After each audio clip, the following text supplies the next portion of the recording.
ಇವಾಗ ಇದು ಇನ್ಸ್ಟಂಟ್ ಪೊಂಗಲ್ ಮಾಡ್ತಾ ಇದ್ದೀವಿ. ಅದಕ್ಕೆ ಒಂಚೂರು ಮೆಣಸು ಮತ್ತು ಜೀರಿಗೆ ಎಷ್ಟು ಒಂದು ಮುಷ್ಟಿ ಹಾಕಿದ್ಯಾ? ಒಂದು ಮುಷ್ಟಿ ಇಲ್ಲ, ಅರ್ಧ ಮುಷ್ಟಿ. ಅರ್ಧ ಮುಷ್ಟಿನಾ? ನಮ್ಮ ಅಕ್ಕ ಮನೆಯಲ್ಲೇ ತಗೊಂಡಿವಿ. ಇಲ್ಲ, ಇನ್ನೂ ಹೋಗ್ಬೇಕು, ಚಟಪಟ ಅನ್ಬೇಕಾಯ್ತು. ಇವಾಗ ಒಂಚೂರು ಜೀರಿಗೆ ಹಾಕ್ತಾ ಇದ್ದೀನಿ. ಮೆಣಸು ಒಂಚೂರು ಘಮ ಬರೋಕ್ಕೆ ಶುರು ಆಯಿತು ಅಂದಾಗ ಜೀರಿಗೆ ಹಾಕ್ಕೊಳ್ಳಿ. ನೋಡಿ, ಇಷ್ಟು ನೀಟಾಗಿ ಫ್ರೈ ಆಗಿದೆ ನೋಡಿ. ಜೀರಿಗೆ ಎಲ್ಲ ಕೆಂಪಾಗಿದೆ. ಇಷ್ಟಾದರೆ ಸಾಕು. ಇದನ್ನು ಇವಾಗ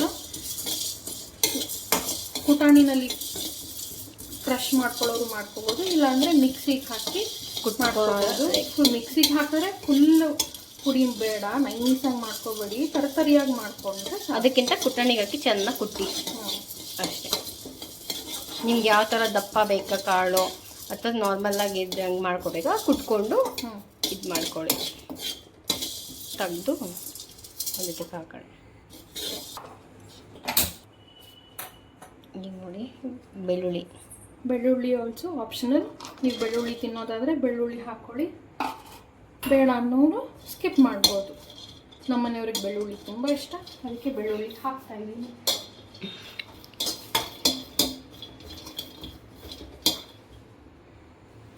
ಇದು ಫುಲ್ ಕೆಂಪಗೆ ಡ್ರೈ ಆಗೋಷ್ಟು ಹುರ್ಕೋಬೇಕು. ಹಸಿ ಚೂರು ಇರಬಾರ್ದು.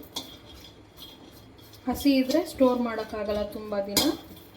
ಹಾಗಾಗಿ ಫುಲ್ ಡ್ರೈ ಆಗೋವರೆಗೂ ನೀಟಾಗಿ ಹುರ್ಕೋಬೇಕು.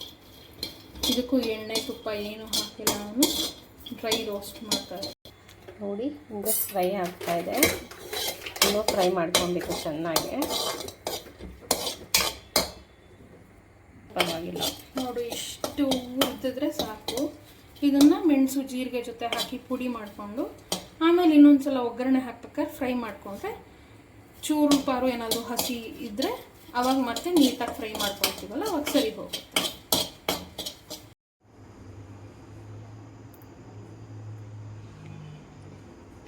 ಈಗ ತೊಳೆದು ಒಣಗಿಸಿರೋದು ಇದು ಹೆಸರು ಬೇಳೆ. ಬಾಣಲಿಗೆ 2 ಸ್ಪೂನ್ ತುಪ್ಪ ಹಾಕ್ಕೊಂಡಿದ್ದೀನಿ. ಅದಕ್ಕಾದ್ಮೇಲೆ ತೊಳೆದು ಒಣಗಿಸಿರೋ ಹೆಸರು ಬೇಳೆನ ಹಾಕ್ಕೊಂಡು ಹುರ್ಕೊಳ್ಳೋಣ.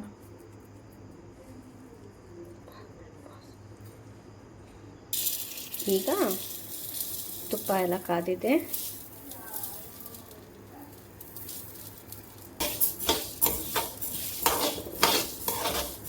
ಫ್ರೈ ಹಾಕಬೇಕು.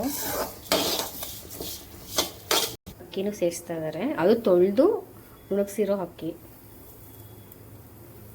ಅದು ಅಂದರೆ ಆಮೇಲೆ ಅವ್ರಿಗಲ್ಲಿ ತೊಳೆದು ಇದು ಮಾಡ್ಕೊಳಕ್ಕೆಲ್ಲ ಕಷ್ಟ ಆಗುತ್ತಲ್ವಾ. ಅದಕ್ಕೆ ಮನೇಲೆ ಪೂರ್ತಿ ನೀಟಾಗಿ ತೊಳೆದು ಎಲ್ಲ ಇದನ್ನು ಮಾಡಿಕೊಂಡು ಎಲ್ಲ ಇಲ್ಲೇ ಮಾಡ್ಬೋದು. ಆವಾಗ ನೀಟಾಗಿ ಅವ್ರು ಇದಕ್ಕೆ ಹಾಕೋತಾರೆ ಅಷ್ಟೇ. ಅಲ್ಲಿ ಹೋಗಿ ಹಸಿ ನೀರಲ್ಲಿ ಕುದಿಸ್ಕೊಂಡು ಬೇಯಿಸ್ಕೊಂಡು ತಿನ್ನೋದು ಅಷ್ಟೇ. ಎಲ್ಲ ನೀರು ವಾಶ್ ಮಾಡ್ಕೊಂಡು ಹಾಕೊಂಡ್ರೆ ಎಲ್ಲ ನೀಟಾಗಿ ಅಂತ ತೊಳಿಬೇಕು ಅನ್ನೋದು ಇರಲ್ಲ, ಏನೂ ಇರಲ್ಲ. ಎಲ್ಲ ಸೇಮ್ ಇದಾಗಿರುತ್ತೆ. ಉಪ್ಪು ಖಾರ ಎಲ್ಲ ಆಗಿರುತ್ತೆ, ತೊಳೆದಾಗಿರುತ್ತೆ, ಹುರಿದಾಗಿರುತ್ತೆ, ಎಲ್ಲನೂ ಮಾಡಾಗಿರುತ್ತೆ. ಇನ್ನೇನಿಲ್ಲ, ಬಿಸಿನೀರಿಗೆ ಹಾಕಿ ಕಲ್ಸ್ಕೊಂಡು ಇದು ಮಾಡೋದು, ನೀರಿಗೆ ಹಾಕಿ ಬೇಯಿಸ್ಕೊಂಡು ತಿನ್ನೋದು ಅಷ್ಟೇ.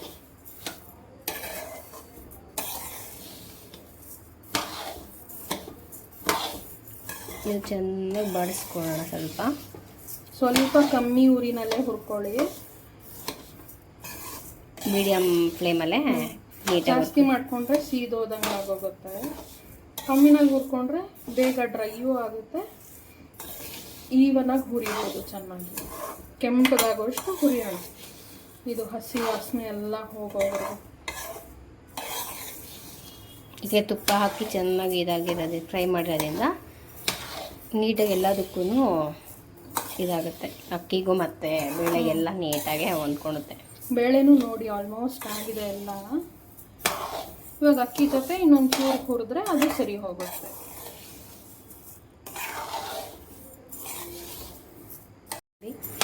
ಇಷ್ಟು ಚೆನ್ನಾಗಿ ತುಪ್ಪ ಎಲ್ಲ ನೀಟಾಗಿ ಅಕ್ಕಿಗೆ ಇದಾಗಿದೆ.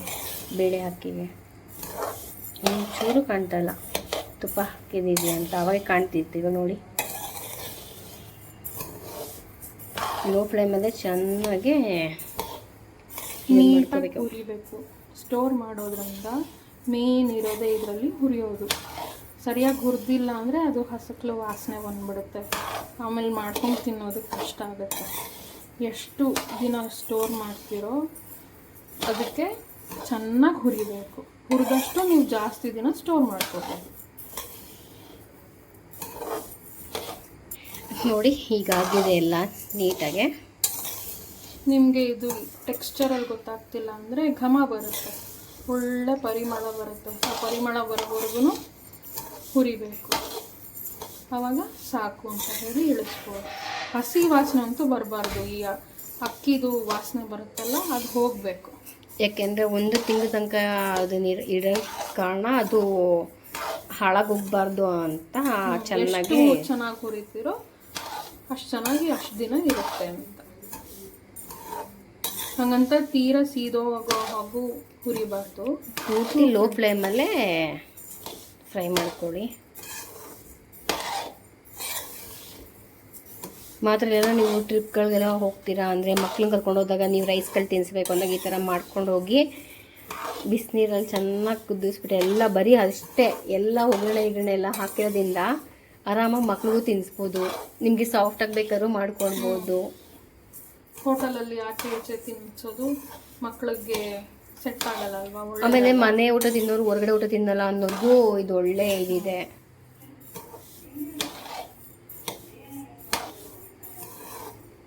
ಈಗ ನೋಡಿ ಒಂದು ಅದನ್ನೆಲ್ಲ ಸೈಡ್ ತೆಗೆದಿಟ್ಕೊಳ್ಳೋಣ, ಉಳಿದಿರೋದೆಲ್ಲ. ನೋಡಿ ಇವಾಗ ಪೊಂಗಲ್ಗೆ ಹಾಕೋಕ್ಕೆ ಕರಿಬೇವಿನ ಸೊಪ್ಪು ಹುರ್ಕೊಳ್ತಾ ಇದ್ದೀನಿ. ಡ್ರೈ ಫುಲ್ ತೇವಾಂಶ ಎಲ್ಲ ಹೋಗಿ ಗರಿಗರಿಯಾಗಿ ಫುಲ್ ಡ್ರೈ ರೋಸ್ಟ್ ಆಗಬೇಕು.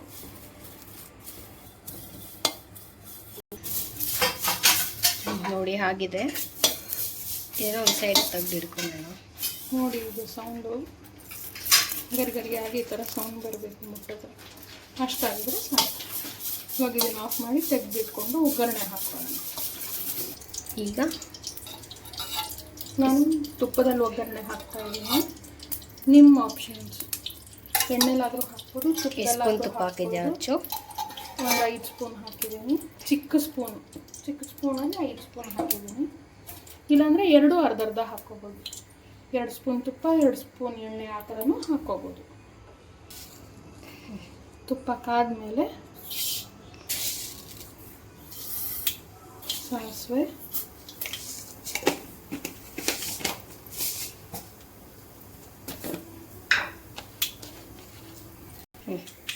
ನೋಡಿ ಸಾಸಿವೆ ಸಿಡಿತಾ ಇದೆ. ಇವಾಗ ಜೀರಿಗೆ ಹಾಕ್ತಾ ಇದ್ದೀನಿ.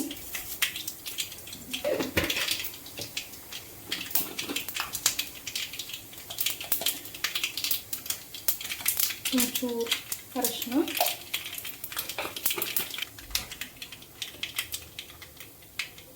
ಅದೇ ಒಂದು ಚಿಕ್ಕಿ ಹಿಂಗು. ಅದು ಹಿಂಗೆ ಹಾಕಿದ ತಕ್ಷಣ ಕರ್ಗೆ ಹೋಯ್ತು. ಹೋಗ್ಬಿಡುತ್ತೆ. ಚೆನ್ನಾಗಿ ಬಡಿಸ್ಕೊಂಡು ಇವಾಗ ಇದಕ್ಕೆ ಖಾರ ಜಾಸ್ತಿ ಬೇಕು ಅನ್ನೋರು ಸ್ವಲ್ಪ ಹಸಿಮೆಣಸಿನ್ಕಾಯಿ, ಎಲ್ಲನೂ ಅಷ್ಟೇ ಚೆನ್ನಾಗಿ ಫ್ರೈ ಆಗಬೇಕು. ಚೂರು ಹಸಿ ಇರಬಾರ್ದು. ನಾನು ಒಂಚೂರು ಹಸಿಮೆಣಸಿನ್ಕಾಯಿ, ಒಂಚೂರು ಒಣಮೆಣಸಿನ್ಕಾಯಿ ಎರಡೂ ಹಾಕ್ತೀನಿ. ಖಾರ ಜಾಸ್ತಿ ತಿನ್ನಲ್ಲ ಅನ್ನೋರು ಹಸಿಮೆಣಸಿನ್ಕಾಯಿನ ಸ್ಕಿಪ್ ಮಾಡಿ.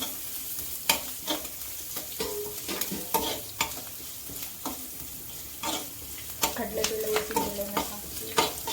ಈಗ ಇದು ಫ್ರೈ ಹಾಕ್ತಿದ್ದಂಗೆ ನೋಡಿ ಹಸಿಮೆಣಸಿನ್ಕಾಯಿ ಎಲ್ಲ ಫುಲ್ಲು ನೀಟಾಗಿ ಫ್ರೈ ಆಗಿ ಎಷ್ಟು ಇದಾಗಿದೆ.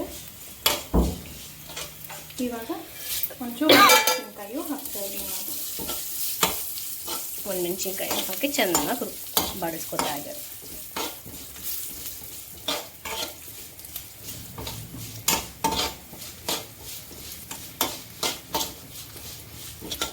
ನೋಡಿ ಚೆನ್ನಾಗಿ ಫ್ರೈ ಆಗ್ತಾ ಇದೆ.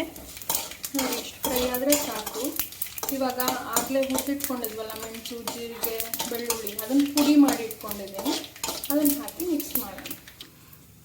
ಮೆಣಸು ಜೀರಿಗೆ ಬೆಳ್ಳುಳ್ಳಿನ ಫ್ರೈ ಮಾಡಿರೋ ಬೆಳ್ಳುಳ್ಳಿನ ಪುಡಿ ಮಾಡಿ ಇಟ್ಕೊಂಡಿದ್ದಾರೆ. ಇದನ್ನು ಇವಾಗ ಇದಕ್ಕೆ ಮಿಕ್ಸ್ ಮಾಡ್ತಾರೆ. ಹಾಕ್ಬಿಟ್ಟು ಮತ್ತೆ ಚೆನ್ನಾಗಿ ಹುರಿಯೋಣ.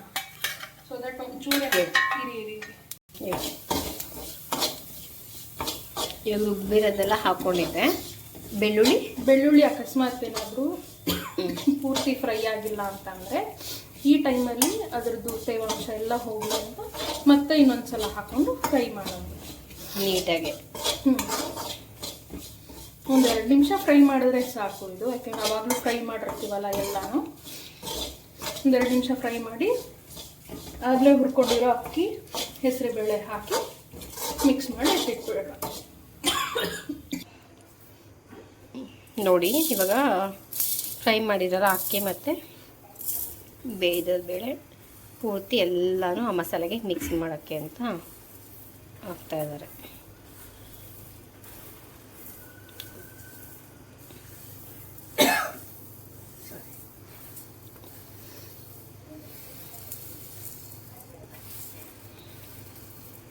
ನೋಡಿ ಈಗ ಉಪ್ಪು ಹಾಕ್ತಾಯಿದ್ದಾರೆ.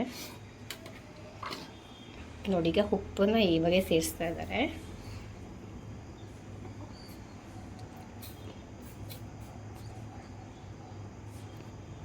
ನೀವು ನೋಡಿಕೊಂಡು ರುಚಿಗೆ ನಿಮ್ಗೆ ಎಷ್ಟು ಬೇಕೋ ಅಷ್ಟು ಹಾಕಬೇಕು. ನೋಡಿ ಎಲ್ಲನೂ ಮಿಕ್ಸ್ ಮಾಡ್ಕೋತಾ ಇದ್ದಾರೆ.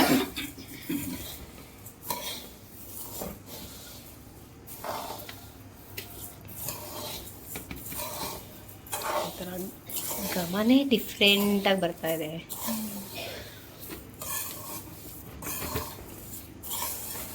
ನೋಡಿ ಈಗ ಹುರಿದಿಟ್ಕೊಂಡಿದ್ವಲ್ಲ ಕರಿಬೇವಿನ ಸೊಪ್ಪು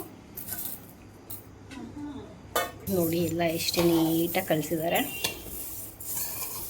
ಇದು ತಣ್ಣಗಾದ್ಮೇಲೆ ಒಂದು ಏರ್ ಟೈಟ್ ಕಂಟೈನರಲ್ಲಿ ಹಾಕಿ ಇಡ್ಬೋದು. ಇಲ್ಲ ನಾವು ಕೊಟ್ಟು ಕಳಿಸ್ತಿದ್ದೀವಿ ಅಂತಂದರೆ ಜಿಪ್ಲಾಕ್ ಕವರ್ಸ್ಗೂ ಹಾಕಿ ಸ್ಟೋರ್ ಮಾಡ್ಕೋಬೋದು. ಎಲ್ಲ ತಣ್ಣಗಾದ್ಮೇಲೆ ಏರ್ ಟೈಟ್ ಕಂಟೈನರ್ಗೆ ಹಾಕಿ ಇಡ್ಬೋದು.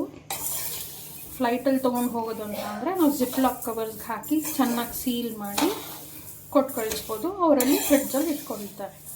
ಎಲ್ಲ ಹೋಟೆಲ್ಸಲ್ಲಿ ಅಥವಾ ಏರ್ ಬಿ ಎನ್ ಬಿಸಲ್ಲಿ ಸ್ಮಾಲ್ ಫ್ರಿಡ್ಜಸ್ ಫ್ರೀಸರ್ ಕೊಟ್ಟಿರ್ತಾರಲ್ಲ, ಅಲ್ಲಿ ಇದನ್ನು ಸ್ಟೋರ್ ಮಾಡಿಕೊಂಡು ಬೇಕಾದಾಗ ಎಷ್ಟೆಷ್ಟು ಬೇಕೋ ಅಷ್ಟು ತೊಗೊಂಡು ಬಿಸಿ ನೀರಿಗೆ ಚೆನ್ನಾಗಿ ಕುದಿಸ್ಬಿಟ್ಟು ಹಾಕಿ ಬೇಯಿಸ್ಕೊಂಡು ತಿನ್ನೋದು.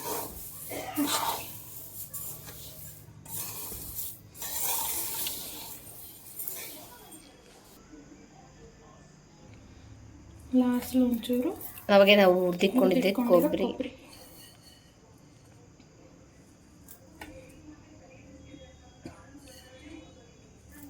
ಜಾಸ್ತಿನೂ ಹಾಕ್ಬಿಡಿ, ಮೀಡಿಯಮ್ಮಾಗಿ ಸ್ವಲ್ಪ ನಿಮಗೆ ಎಷ್ಟು ಇಷ್ಟ ಟೇಸ್ಟಿಗೆ ಅದ್ರ ಮೇಲೆ ಹಾಕ್ಕೊಳ್ಳಿ.